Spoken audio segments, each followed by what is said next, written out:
Hi guys, I'm Darren, and in this video, how to put your own logo at the top of the ETHOS screen. Now this is just going to be a quick video because it's actually quite easy to do, but there's a couple of things that you need to do to get it to stick. Now this is something that's been asked quite a lot on Facebook groups, and I've been asked about it in video comments, so I thought I'll do a quick video just to show you how to get this done. So let's head over to the desktop and see what I'm talking about. So this is my X20S radio, and this is what we're talking about right here. We just have this ETHOS logo at the top. Now in some of my older videos you may have noticed that I changed that to a different logo, but it's back to standard at the moment. And the reason for that is I updated the radio through ETHOS Suite, and whenever you update and it updates the system bitmaps, it will put that logo back. So if we're doing this change, just be aware that you will need to do it every time you flash a new version of ETHOS. But the process itself is quick and painless, so let's have a look at how to do it. So the first thing that we're going to do is plug in our USB-C cable, and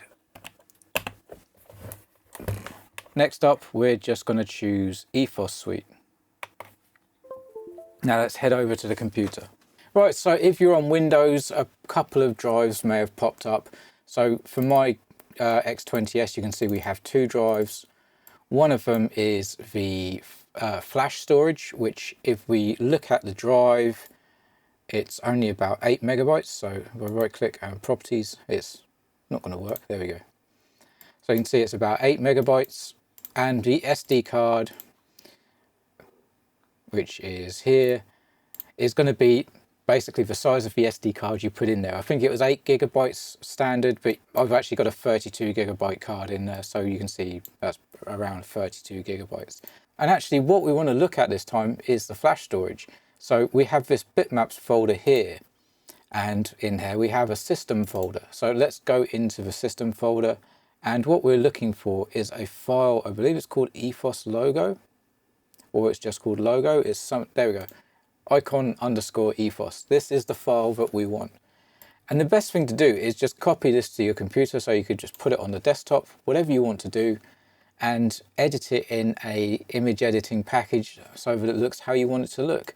Now I've already done this, and I've actually created different size logos because for the different radios they are different size. The X20 is bigger, these two are actually the same size, but yeah, what the hell.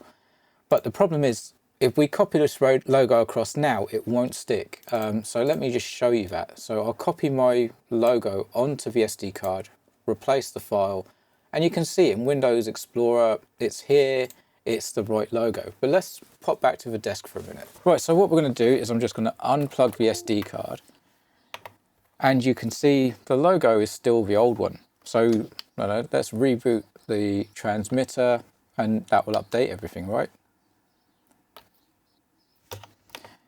And you can see it's still the old logo. Now what I'm going to do is plug the USB back in, and again we'll choose ETHOS Suite and head back to the computer. Right, so our drives are loaded up, so let's get rid of the SD card, go into the flash storage, bitmaps, then system, and then if I type the letter I, it should take us to the icon ETHOS. It's back to the original one. And herein lies the problem that gets most people, and they basically try to update the logo, find that it doesn't actually work, but we can make it work. Let's go back to the desktop. Right, this time I'm going to unplug the USB, I'm going to shut down the radio, and I'm going to enter bootloader mode. So you hold down the enter key and then just click the power button, and we're in bootloader. Now at this point I'm going to plug the USB back in.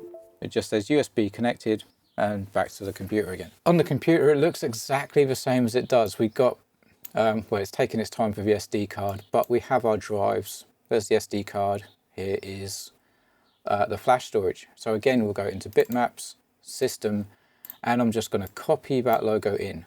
We'll replace it, and if I type I, somewhere it should appear. Oh, there we go, it's down the bottom here. icon_ethos.png, and it's the correct logo.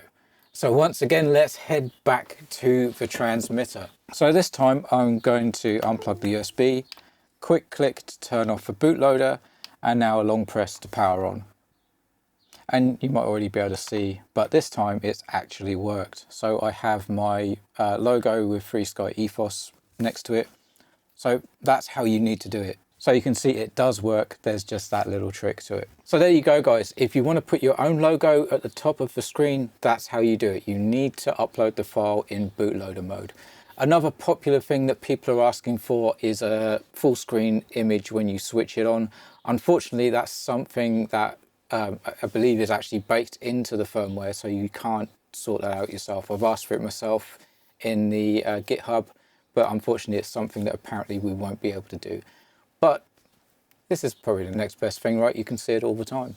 But anyway, I hope you guys found this video useful, and if you did, please remember to give it a thumbs up, click the subscribe and bell icon to help get this video out to more people so they can learn how to do this too.